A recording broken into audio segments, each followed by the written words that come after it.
Hi guys, welcome back. Scatlink here, we're off for more Banjo-Kazooie, and in the last episode, we explored a bit of Grunty's lair, opened up a few levels, including Treasure Trove Cove, which we're in right now. And as you can see by our totals, we are just over halfway, which, when I was just about to end, we were just under halfway, because we grabbed all the notes around here, took out Nipper, dealt with Chomper Snacker even a few times. I keep saying Chomper. He's a shark, that's the first thing I think of, not Snacker, but whatevers. But yes, we are going to be starting off by using these panels first and then looping our way back round to, well, we're going to leave that for last. It may seem a little bit odd, but there is a reason for it. Because it's quite important, and all these have activated. You'll reach new heights with my shock jump spring, despite being able to fly like I taught you earlier. Does Kazooie do it? My legs are tired. If you're using Talent Trot, you would be not tired at all. She does all the work. Simply stand on a shock jump disc, then press and hold A. Nice going. You've learned all of the Cove's new moves. And I was at full health, so you didn't need to heal me. So yeah, get on a pad, and if you played Donkey Kong 64, which came out after this, but I did it on my channel beforehand, this is basically Diddy's pad ability. It's the exact same thing. You hold the A button, and it works in the exact same manner. And you can even do this as well. If you hold A while moving away from a pad, you can carry it with you and go. But now I can't get back up because I fell. Thankfully we got some boxes right here in case you do fall. But yeah, this is the same level that teaches you how to fly. And you know, if you went, it's literally right next to it. Like on the ship, the Salty Hippo. So that's kind of weird, but that's kind of how it is. So we want to do this. And that basically gives us more than enough reach. I think you can flutter out of this. Yeah, you can. So that gives you a bit of extra airtime as well if you want to do it that way. Or you could just do it the fancy way. The game doesn't tell you that you can actually do that, so let's go this way. Sorry about that, I had to pause for a moment. Whoops, do not do that. There we go. So we'll jump over here, we'll grab you. Because we've only got one more Ginger to get. Let's hop up this way. Oh, I'm underneath. That's not helpful at all. Well, that kind of went tits up, didn't it? Well, that's not a problem. Let me get back up there. Alright, here we are. So I'm just going to do this straight up from here and flutter, because that's more safer. I think you can actually make this with a backflip and not use the shockwave jump, but if we make our way up here, or just fly into the alcove, that's yet another Jiggy. Which we have 6 in the level now. So now what I want to do is head back this way. I mean, that's a way I'm doing things, isn't it? We can see there's a honeycomb off in the distance there. Probably best to fly for that one. So we'll leave that for a moment. We'll actually do this on the pad itself, so we can make it up here. That wasn't ideal, but at least it didn't knock me off. So give me one of those back. Thank you very much, indeedy. Oh, there we go. We'll grab all these notes. Did not grab the honeycomb. Helpful. Plenty of feathers on these palm trees on the coast here. There's a crab down there, which we can't get. Again, I would like to be able to fly in order to deal with that, so we'll deal with that in a moment. Let's hover down this way. There is some notes in you. Let's hope we don't have any jank with you like we did last time. Yes, it's because I got confused that I already grabbed the honeycomb that I was looking for. It's because I grabbed it earlier. Like at the very start of the level, but at least we remedied the situation. He had a funny fail out of it. This game's just chill, you know. Till you get near the end. Probably. There's a lot of feathers in here. We're actually maxed out on feathers, so I should stop grabbing them, really. But I hopped in, so you know. Right, so let's go head back over this way and actually take to the skies. Let's get over there quicker, actually. Talon Trot, when you got travel to do. It's on top. I'm an idiot. There was an alcove up here as well that we didn't actually deal with, so I guess we can deal with that first now that we're here. And then we can make our way back round and down. So let's grab that one. Nope. That's a sneaky one. That would have been my 50 if I did this first. Oh, the music stopped and we're high above. And it looks like there is a X marks the spot on that one platform that we didn't actually explore. So we're going to deal with that later. Okay, we killed him in time. That is our last Jinjo, so we'll grab you. Oh god, almost fell, and I grabbed the Jiggy, thank god. You have been awarded a gamer pick. Lucky you. There we are. As you just saw on screen right there, as well as Bottles announcing it, which is exclusive to the Xbox version, we have just earned ourselves a gamer pick. You know when I said at the very start of the game that there were gamer picks that we could unlock? They're not actually visible. They're tied to the achievements, which is a little bit interesting. Even though the achievements themselves don't actually mention that. So, what I'm going to do since the Xbox 360 version is that we're going to actually bring up the menu right now. It's good that the game actually pauses, so it's not too far out of the field of anything. We go to awards. Oh, it's not even there. How do you check a gamer pick then? Achievements. Yeah, I'm not too sure where the game actually has those. Maybe if I go to profile? Or is that going to kick me out of the game? Oh, here we go. Hang on a second. Edit profile? Gamer pick! Here we go. Change gamer picture. Should we have a banjo in here somewhere? Oh yeah, there we go. There we are. So, it's a hidden reward. I can actually equip that. Look at that. You know what? I'm going to keep it as that. Why the hell not? But yeah, I don't actually know what it actually means to unlock them. Hence why I am telling you this in post. By doing my research, there were only 2 gamer picks which I've already put as text on screen just to cover all bases. They're like 2 hidden achievement flags and they're tied to the Jinjos and you have to collect all 5 in the Cove for some reason. Maybe it's because you come back here so often. And then it's getting all the Jinjos in the game. Nothing really tells you how to get these gamer picks. But I knew that they existed. I just didn't know how you actually view them or find out how you actually unlock them. Nothing tells you. Anyways, with that out of the way, because I'm not the most knowledgeable, but I do like to cover everything when possible, that's why we have editing. Grab some eggs, because I'm actually quite low, considering we can carry up to a hundo.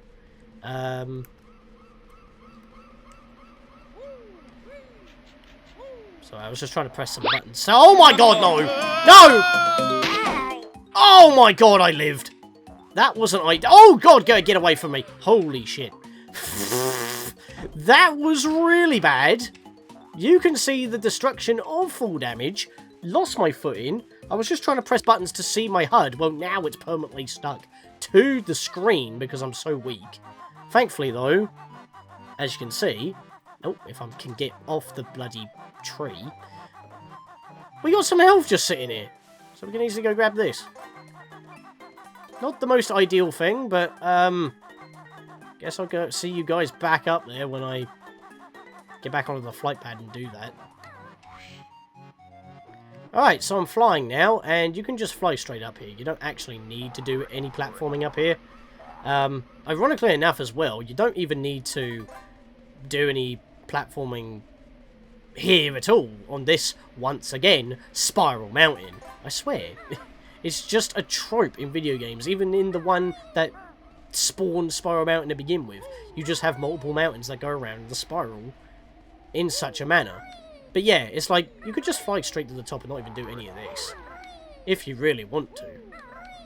It's your choice if you want to do that or not, but hey, you got to get all this stuff anyway, so you might as well do it.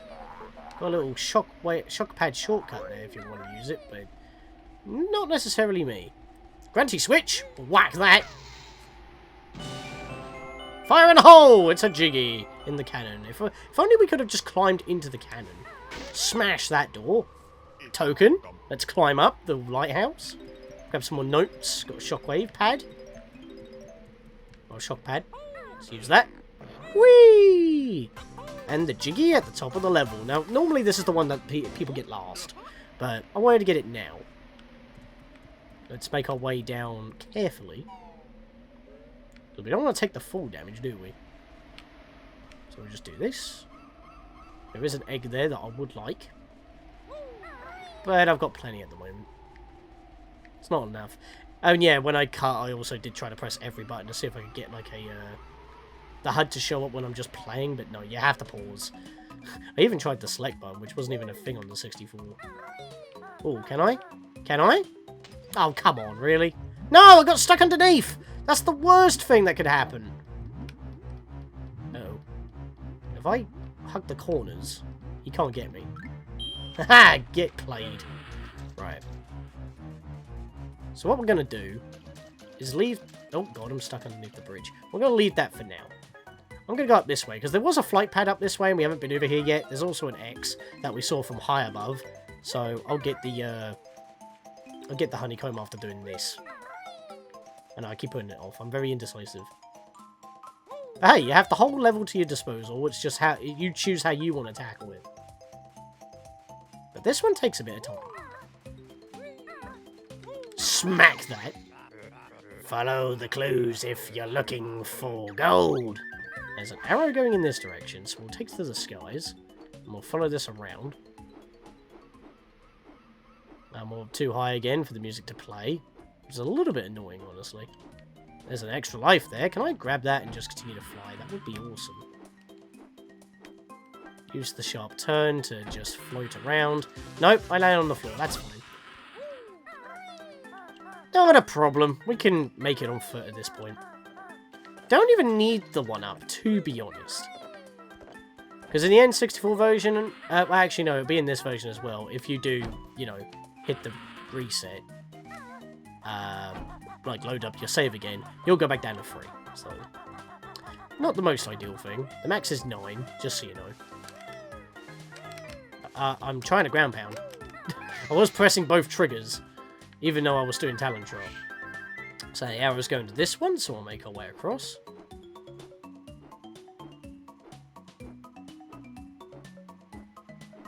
Hang on a minute, I've just realised that that island is up. That's not normally like that, and I haven't actually played this version of the game at all, so I've never had a completed file. Is it because I have Banjo-Kazooie Nuts and Bolts / Banjo-Tooie as well? Well, might as well cover it since I'm here, but we'll leave that for dead last in that case. And we've made full circle. Actually, there's no flying pad on this one, is there? No. Okay, this is the time. This is the time I'm going to grab this one. No, that was the wrong button. Don't do that. I think the only other time I've actually played Banjo-Kazooie, especially the original one on the channel, was when Versus were doing their community verses, and I tried the Snowman one. Oh my god, are you kidding me? If I didn't flap, I would have landed on the box. Are you serious right now? This is so janky.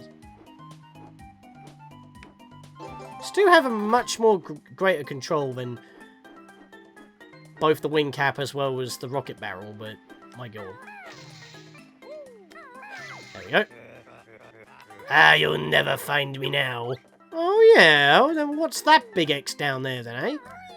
It's not like you're not going to be able to see it. It's not like it's in a blind spot or anything. So let's smack that. Got a Mombo token in our sights as well. Please open me gently. Yup!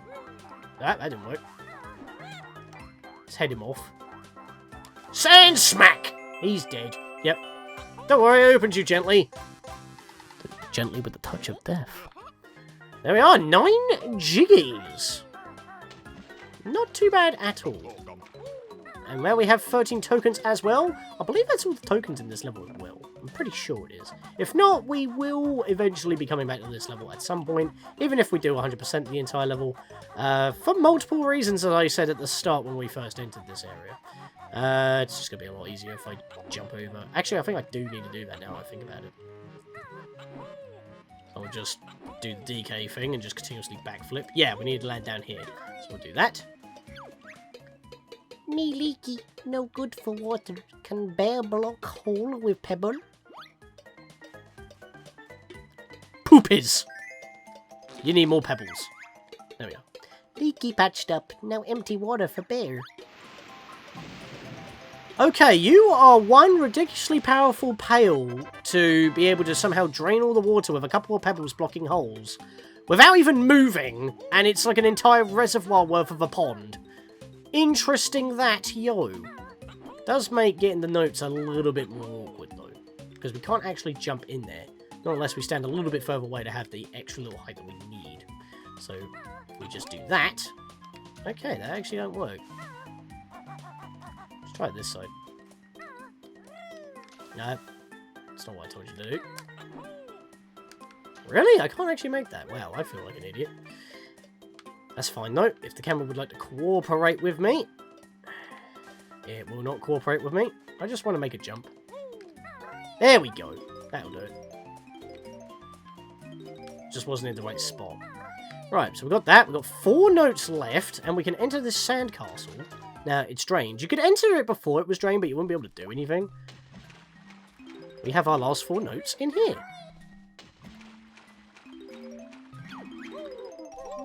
You found all 100 notes on this world. Well done. Hey, Furball. You're looking wise. Solve my puzzle and win a prize. Everybody rhymes if they're not on the good side. Banjo-Kazooie. I mean, why is the game's name plastered in here? Why would Gruntilda have that built as a thing in one of her fabricated worlds? I have no idea, but basically we have 100 seconds after we hit our first letter in order to spell out, well, Banjo-Kazooie. So if you don't know how to spell Banjo-Kazooie, either check the wall, look down at your cartridge, or, you know, just press the home button quickly because it will tell you. Just scroll over to achievements and it will probably tell you. There we are, Banjo-Kazooie. You can see what I've played on my game, on my Xbox. I was about to say GameCube then, that would have been blasphemous. Wait, where's the J? Oh, wait, hang on. No, that's an O. Where's the J? I'm missing that. Oh, it's over here. It looks like an I from my angle. God damn it. But now we need an O, so we'll take this one. K's over here. We need another A. We can't use the same A twice, unfortunately, because they do change colour when we do. Z's over here. We need another double O. There's one over here. There's one against the camera. Very sneakily, like right on top.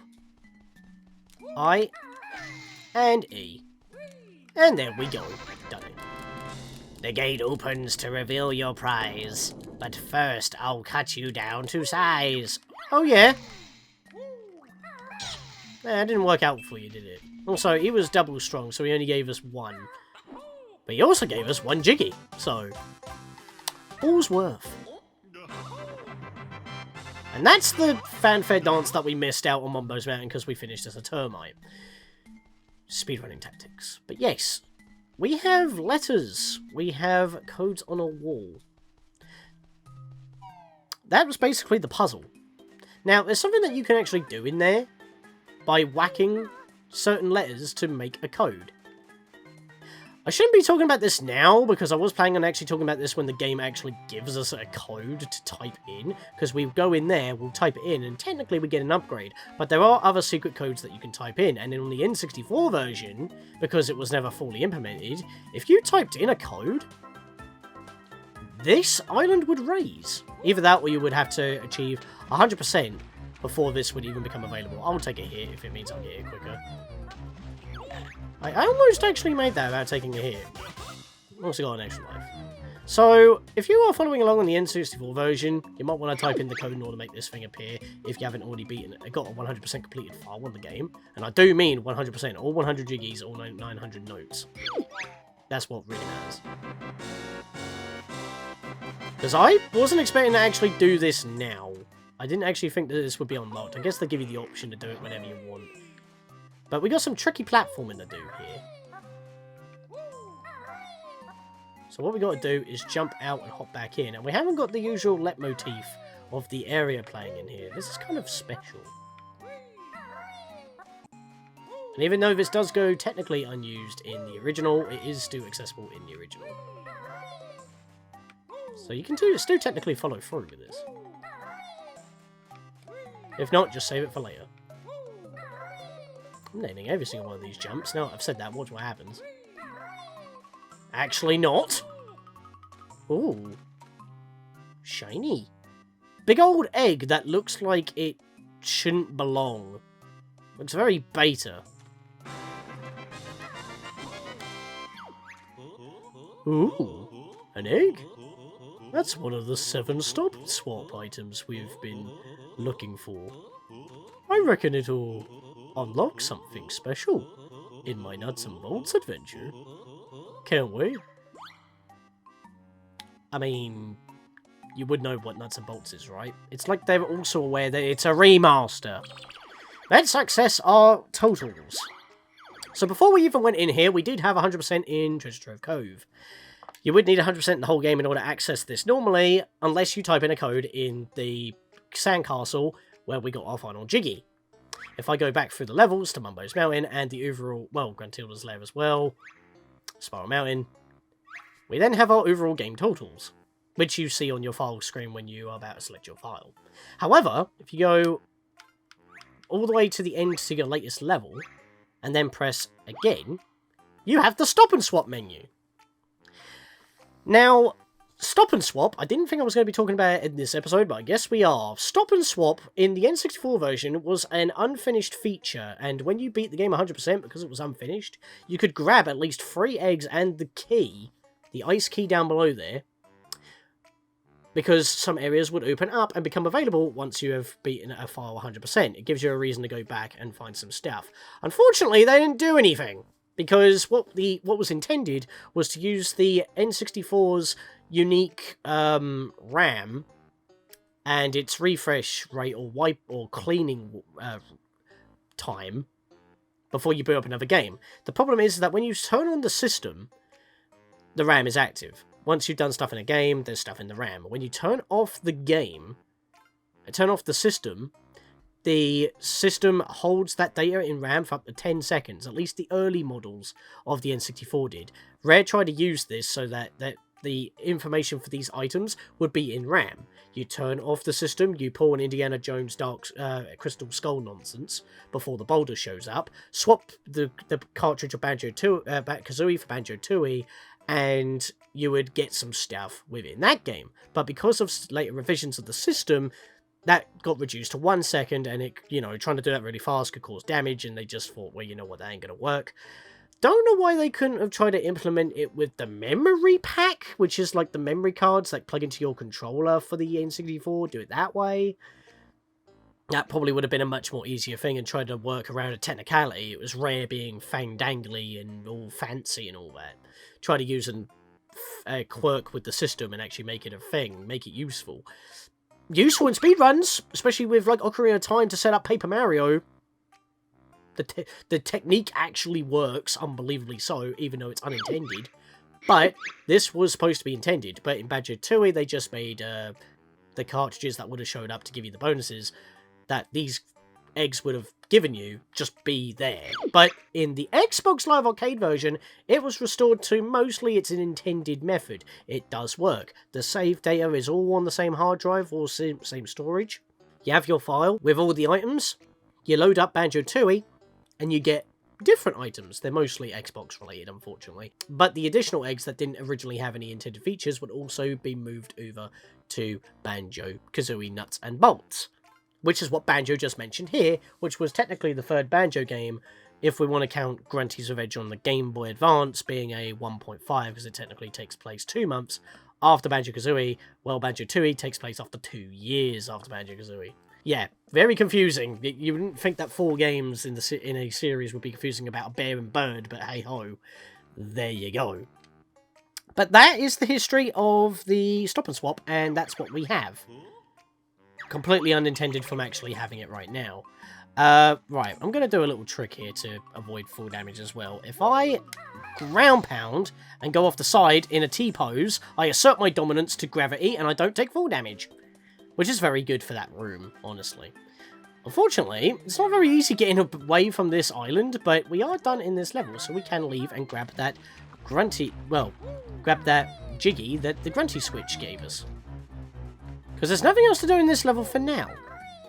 As I said, there are codes that we can use and input in here, but one, as I mentioned, I wasn't going to talk about that, but Stop and Swap kind of led me to do that, and I wasn't even planning on talking about Stop and Swap until I 100%ed, because I haven't actually done that. But we're done in this level. 100%. Mumbo tokens and all. That went a little bit more smoother than expected, although I say immediately get hit by this bloody crab. Which, by the way, I don't think was here before. He's now left the level because we went in there. Yeah, the termite weren't even outside Mumbo's Mountain, but once we went in Mumbo's Mountain, the termite was outside. Don't actually need the health. I climbed up on the wrong side because that was the cannon that actually spat it out. But yeah, other than a couple of problems with Snacker, as well as that one fall from the very top of the level, and somehow lived from max health down to 1. Yeah, that didn't go too bad, and it made me talk about other things I wasn't expecting to anyway, so that kind of got that out of the way. But I already went through the history of dreams and how Banjo-Kazooie actually became a thing. So I guess getting all the history and beta stuff out of the way early actually kind of works for the best. So, we're back in Grunty's lair. A little bit shorter than the last episode, but if we just climb up these vines here, we can now open up the next note door. So we'll head up here, open up the door, which required 180 by the way, so you can only miss 20 notes up at this stage. We're going to continue in the next episode. So we'll go further through Grunty's lair, and further our quest to rescue our sister. See you guys then.